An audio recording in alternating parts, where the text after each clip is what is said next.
Hey friends, and welcome to another episode of the Soul CEO podcast. This is episode 45. My name is Rachel Picaric, and at Soul CEO, we are passionate about helping network marketers and entrepreneurs build a profitable business without losing their family, their friends, or their soul. And you guys, I say it every episode, but I'm so grateful for you guys for listening, for subscribing, those that have left a 5-star rating and a review. I'd like to highlight one of our subscribers here today. Emma Ruth said 5 stars. She says, hope. So good. We are giving hope to others. And I think, Emma, you're probably mentioning back a couple of podcasts ago, talking about the fact that we are hope dealers. That was episode 22. So thank you so much for that short, brief review. And guys, it means so much to me because this is free. The more that you interact with the podcast, whether sharing it or just leaving a review, it helps get more exposure. So I appreciate it so much. Today is the beginning of a couple part series where I'm going to talk about the biggest mistakes I see that entrepreneurs, direct sellers are doing specifically in their branding. And if we go back to the beginning of this podcast, one of the first few episodes, we talked about micro-celebrity branding or becoming a micro-celebrity. And it's this idea, just like in recap or in review, that in today's day and age in 2021, and probably for the foreseeable future, there is no greater opportunity than for anybody with any background to create their own tribe, their own following, their own little niche in the world, right? But I do, as I've been watching this for so long, whether it be people that are in network marketing or people with a specific craft or hobby or expertise or mission in life, they can go out there and by becoming a teacher, by becoming a thought leader, they can create incredible influence. And by using that, they can further their mission, whether it be selling products, services, ideas, getting people into their business opportunity, or even driving like a nonprofit or a ministry. So becoming a micro-celebrity is good. It should be the end goal for us. If we look back to the article of the Tech 1000, this was back in like 2008. They said you needed 1,000 raving fans to make $1 million a year. Well, let's break that down even further. You only need 100 raving fans to make 6 figures per year online. Really, like 100 people that love, adore you, consume everything that you create, share what you create, buy all of your books or ebooks or courses, or join any of your businesses. And you could even take that even further. You only need about 10 raving fans, and you can make $10,000 per year. How exciting is that? So that's like the general idea. So becoming a micro-celebrity, if you're brand new into this notion of putting yourself out there and creating a personal brand, there is a shift that needs to happen. And there's a mistake that I see so many of my own leaders do, which came from a little bit of a coaching call this week and kind of prompted this podcast series. But I also see people outside of my business do over and over, whether it be in like private mentoring calls or coaching calls. It's distraction and it is procrastination and it's kind of analysis paralysis. But this is mistake number 1, is that you are too busy consuming content instead of creating it. Now, I don't believe that you should reject consumption. Like consuming is not bad, right? But we have to think of being intentionally consuming. So whether it be watching videos online, listening to podcasts, listening to Audible books, taking courses, even just scrolling the news feed or the explore page, or whether it be on TikTok or Reels, there is active consumption. There's intentional consumption. There's creative consumption. There's critical consumption. And this means that you are aware. It's really being aware of what you are doing.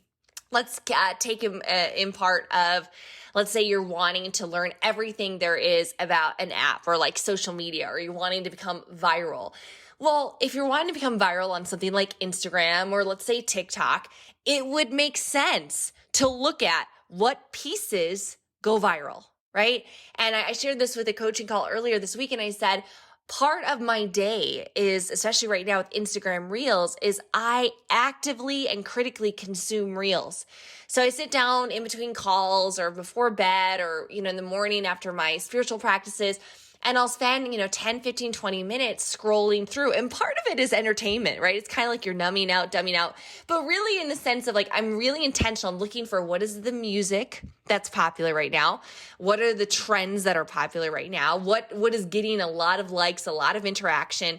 And even just generally like on the news feed, what is happening in the news space? What are people talking about? Like in this last week, a lot of people were talking about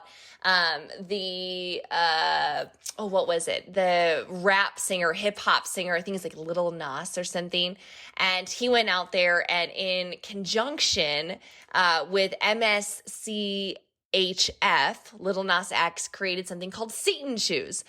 And I know later in the week, they ended up, designing these shoes, Satan shoes. They actually contained a drop of real human blood. There's only 666 pairs. And I mean, it was just sick. It was complete evil and nasty, and partially why I hate Hollywood.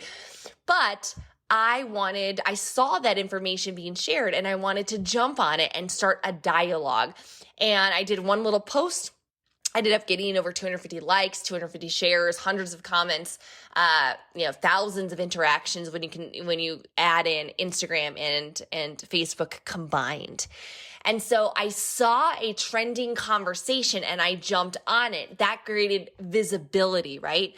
So I am consuming stuff. I'm looking at stuff and thinking, hey, could I possibly get on this bandwagon to get more reach, to create more virality?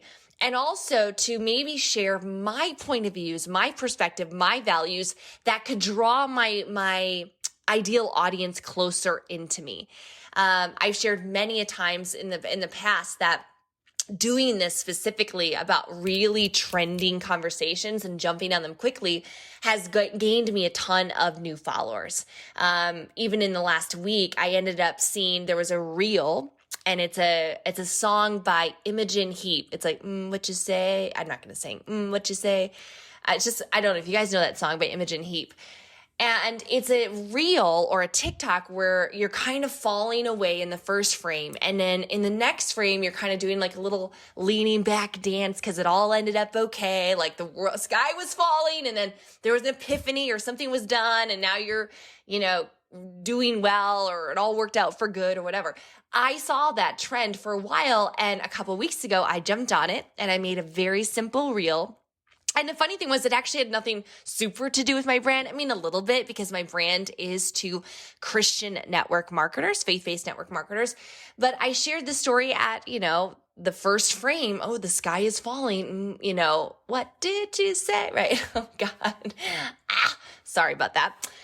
So in the first frame, I'm like, I'm 34 years old. I'm divorced and worried that I'll never find my God-fearing soulmate. And then in the next frame where I'm doing my little dance and happy, I'm saying, and then I joined eHarmony. I was on there for 5 days. I got a message from my now husband, 5 days on a social or on a dating app. What? I mean, oh my gosh, God is so good. I'm so grateful. 5 days on eHarmony, and I got a message from Tony. And we ended up dating for several months, getting engaged, and then 4 months later, eloping during COVID. That reel was popular from the get-go, but it was kind of just chilling there for about a week, and then it went viral. And now it's at nearly 1 million views, and I've gained over 1,000 new followers from that reel. So I was actively, critically, and creatively consuming content. Like, okay, I see people doing this.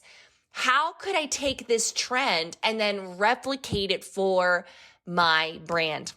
Now, when we think about active, critical, creative consumption, like this is also really good for your curation because it bolsters your experience, your wisdom, your understanding of whatever topic it is. So let's say you're going to go and consume, let's say your niche is in equine or horses, and maybe you're a barrel racer, and you have a product or a service that, really works with horse owners or trainers or farriers or in that niche, right? That's your niche. If you're consuming books or audios or YouTube videos and you're learning all these things, that is stuff that you can now glean and then share with your own voice, your own experience, not copying, not plagiarizing, right? I mean, we don't want to do it line for line. I mean, you think about even back in the day when you were like learning how to draw.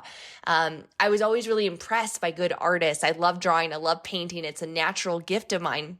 But in the beginning, when I first learned to draw, I would trace things. But when you're tracing something, it's not very, like, it's like, oh, congratulations, you just drew over a line, right, over a transparent piece of paper. And then over time, then I would just copy something. So I would see like a barn or Mickey Mouse or something, and then I'd copy it. But it's never quite as impressive as when you see an artist's unique work. Even if they're necessarily copying from like a photograph they took, or they're sitting in front of a sunset or a lake scene or a bowl of fruit, there's something that is special when it's inspired, right? So we don't want to create necessarily an exact replica of somebody's content, but you can learn from it. And even still, this podcast, you guys have heard me say that a lot of my the stuff that I teach, it's not new. I mean, what's new isn't true, and what's true isn't new. The stuff that I have gotten and that I'm sharing after 36 years and now 15 years in business, in network marketing, it's the culmination of all of my mentors, good and bad, that they have taught me stuff. And then I put into practice, I've evaluated it with experience, and then I come share the wisdom with you guys. So I want you guys to set some awareness, right? Awareness of what are you doing every day online? Like if your goal is in 2021 to amass 10,000 followers on Instagram, to get that swipe up or to get that check mark or that verified rating, or maybe you're looking to gain 10,000 new followers on Facebook, or you're wanting to go viral on TikTok, or you want to have your first million view reel or whatever it might be. Maybe you want to get 5,000 subscribers on your YouTube channel, or like for me, I'd love 100,000 downloads on this podcast by the end of the year. I mean, that is truly a stretch goal for me. We just hit 10,000 and I'm like, let's go. Let's keep rolling with this. We've got to make sure that we are not just passive and consuming, that we're out there putting it out there and actually creating the content. There's a couple of trappings in kind of closing this that I feel like people get into. One, it's just not being aware that where their time is going, not auditing how much screen time is going into other things, consuming content that isn't really growing you or inspiring you to go and curate and to create. So like, it's actually just the ignorance of it, like not being aware that, okay, in order to move my brand forward, I've got to put stuff out there, and I got to be on the cutting edge trends of what the apps are promoting. Kind of go off on a little bunny trail too on that. Ignorance is not bliss, it's deadly. And ignorance is deadly in business too. Like one of the trends right now beyond Instagram Reels is Instagram carousels. That's how you say it, carousels. So the carousels are when you do a post on your feed and then you swipe right over to like more information, another slide, another quote, another informational piece or whatever. And those are very, very viral. I think Instagram loves them. And I think people love sharing them because they're able to not just read this whole thing of text, but they can like quickly go through several slides and get the point or the crux of the deal.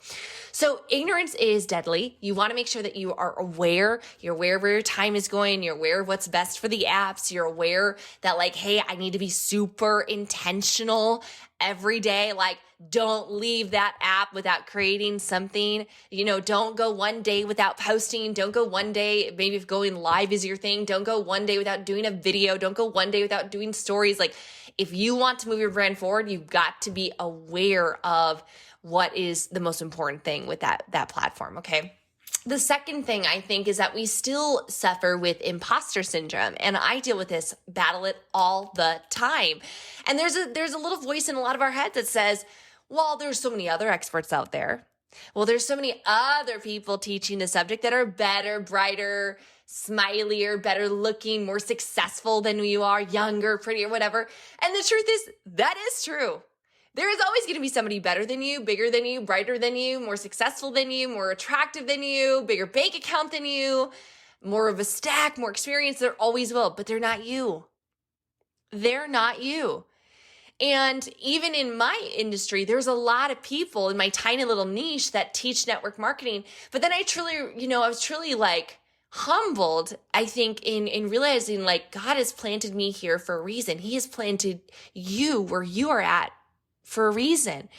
And your experience in life, whether it be 30, 40, 50, 60 years on this planet, you have your own unique set of experiences that sets you apart very differently. You have a different lens, a different perspective, a different personality. And I'm telling you, I promise you, my little soul CEO, there are people out there that will resonate with you.